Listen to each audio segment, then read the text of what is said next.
오늘은 여호수아서 13장 1절부터 7절까지 말씀으로 땅을 분배하라 라는 제목으로 하나님 말씀 나누겠습니다.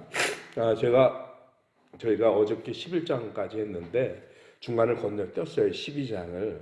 왜 건너뛰었냐면 계속해서 정보 땅을 차지한 얘기가 나오기 때문에 이 지명만 달라지고 내용이 똑같아져요. 그래서 11장 우리가 뒷부분 읽은 게 반복된다라고 보시면 될 것 같습니다. 그러다가 13장 1절에서 또 우리 눈에 뭔가 독특하게 들어오는 게 하나 있어서 그래서 이 말씀을 나누기를 원하는데 13장 1절 시작이 어떻게 되냐면 여호수아가 이제 나이 많아 늙었는데 그런데 아직도 정복할 땅은 많이 남아있다라는 개념이 나옵니다.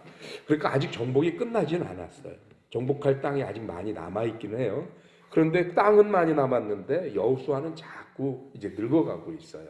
그런데 어떻게 보면 이스라엘의 정복에 대한 사명은 여호수아에게 주어져 있던 것 같아요. 그러니까 하나님이 여호수아에게 이제 이 정복의 모든 과정을 슬슬 마무리할 준비를 좀 해야 될 것 같다. 이런 개념을 가지고 오늘 말씀을 하시는 겁니다. 그래서 뭐라고 그러냐면 아직 정복이 끝나지는 않았지만 그러나 앞으로 시돈의 모든 땅들을 내가 이스라엘에게 줄 테니까.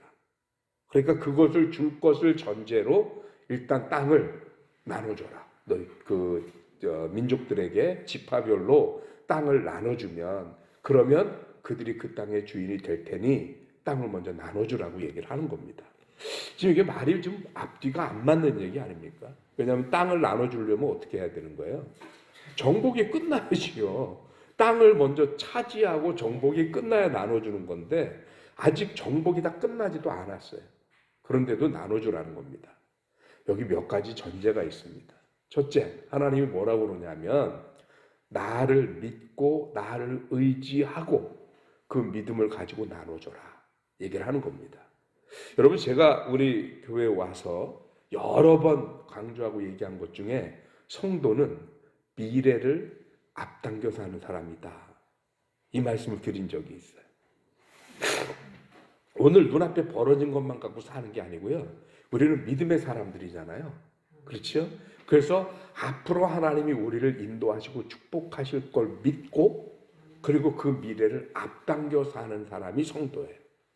천국도 마찬가지예요. 우리가 나중에 죽거나 아니면 예수님이 오시면 하나님 나라 갈 걸 믿어요. 당연히. 그런데 그것으로 끝나는 게 아니라 그 천국을 앞당겨서 사는 거예요. 우리가 오늘. 그래서 하나님의 사랑과 은혜를 누리기도 하고요. 그리고 마치 천국에서 사는 것처럼 서로 사랑으로 교제하고 나누기도 하는 겁니다. 이게 성도의 삶이에요.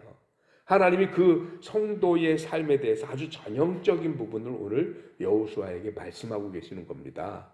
이 땅 내가 줄게. 걱정하지 마.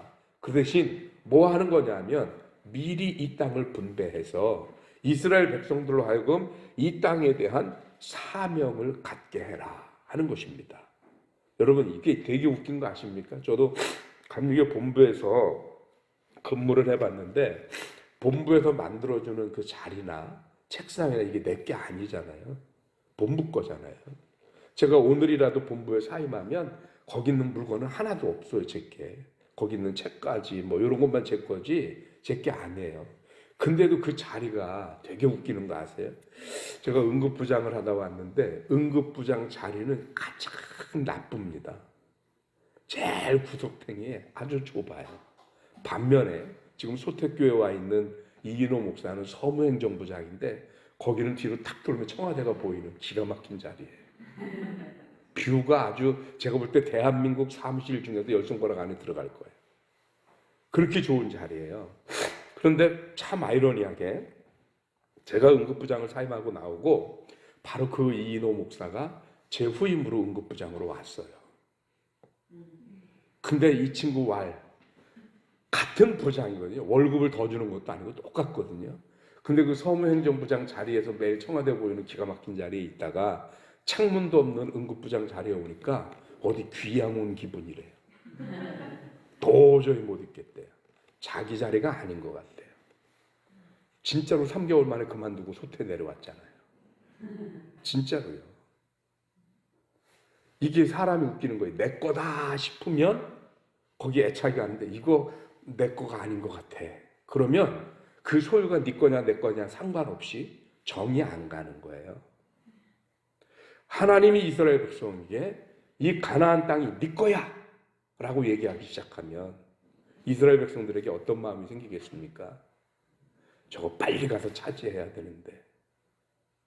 그래서 그 다음부터는요, 저거 아직 정복이 끝나지 않았는데도, 그래도 다른 민족이 아직 쓰고 있는데도 거기 불이 났다 그러면 아니 저 인간들이 저기 불을 왜 내? 곧 내 거 될 텐데. 이런 마음 드는 거예요. 그렇죠? 우리나라는 전 세계에서 유일하게 이상한 그 주택 개념을 가지고 있어요. 그게 뭐냐면 사전 분양이라는 제도예요. 이건 외국에는 없어요. 이런 제도가. 그렇죠? 집을 팔려면 어떻게 해야 돼요? 모든 상품이 다 먼저 건물을 다 만들어 놓고 그리고 파는 거 아니에요. 근데 우리는 만들어 놓지도 않고 땅 갈아놓고 그냥 팔아요 벌써. 그렇잖아요? 이런 나라가 없어요. 그러니까 우리가 어떻게 돼요?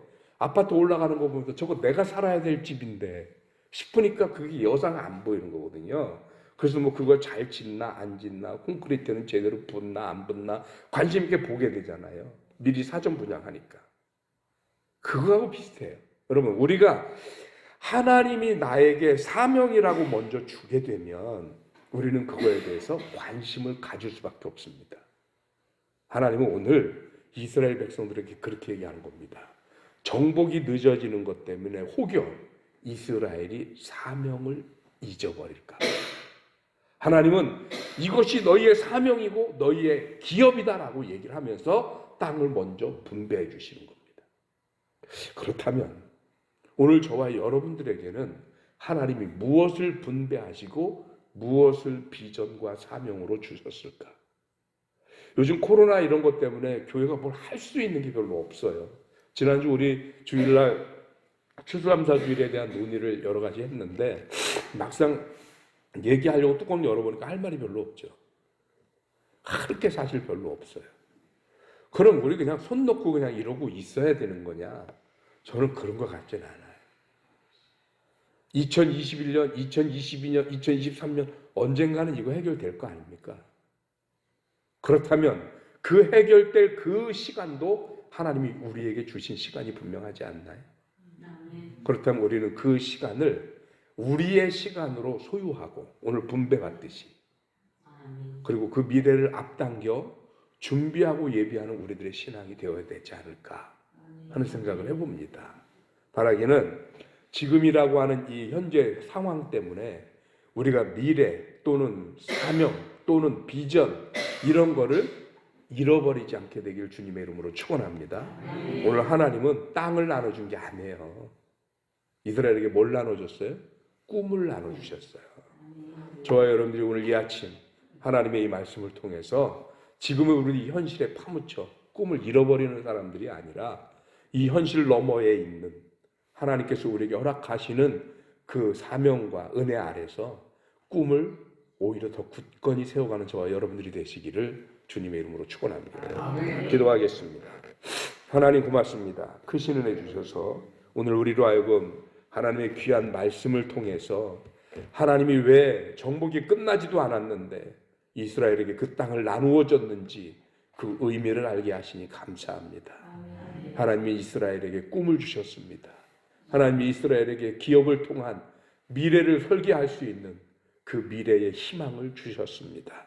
오늘 우리가 이 말씀의 의미를 깨달아 우리들의 삶에 벌어지고 있는 현실이 어렵고 힘들고 암울하지만 그러나 이것이 다가 아니고 하나님이 우리를 향한 계획과 섭리가 있으시며 반드시 그 땅을 허락하시리라고 하는 약속도 있음에 우리가 꿈을 잃지 않게 하여 주시옵시고 하나님 말씀을 토대로 하나님을 향한 우리들의 흔들리지 않는 믿음을 토대로 우리의 영적인 비전과 꿈을 가지고 이 어려운 현실을 이겨내고 극복하며 내일을 향하여 나아가는 하나님의 백성들 되게 하여 주시옵소서. 우리 든든히 서가는 교회가 그 비전을 품을 수 있게 하여 주옵시고 언제까지 과거와 현재 속에 머물러 매몰된 삶이 아니라 내일을 향해 도전적이고 진취적인 우리들의 신앙과 삶이 되어지도록 주님이 함께하여 주시옵소서. 일기가 많이 추워졌습니다. 하나님 이 추워진 일기 속에 혹여라도 건강들 상하지 않게 하나님 도와주시옵시고 이미 기저질병이 있었던 분들 하나님 이런 추위가 어떨면 위기가 될 수 있습니다. 돌보시어서 무사히 편안하게 이 추위를 맞이하고 이겨낼 수 있도록 주님이 영육간에 강건함으로 붙잡아 주시옵소서. 가정마다 기도의 제목이 있으며 또 환자들이 있어서 치유를 기다리고 있는 많은 손길들이 있습니다. 하나님의 권능의 손길로 어루만져 주시고 여호와 라파 치료의 손길이 그 가정을 그 심령을 주장하여 주시옵소서. 감사하고 우리 주님 예수 그리스도 이름으로 기도하옵나이다.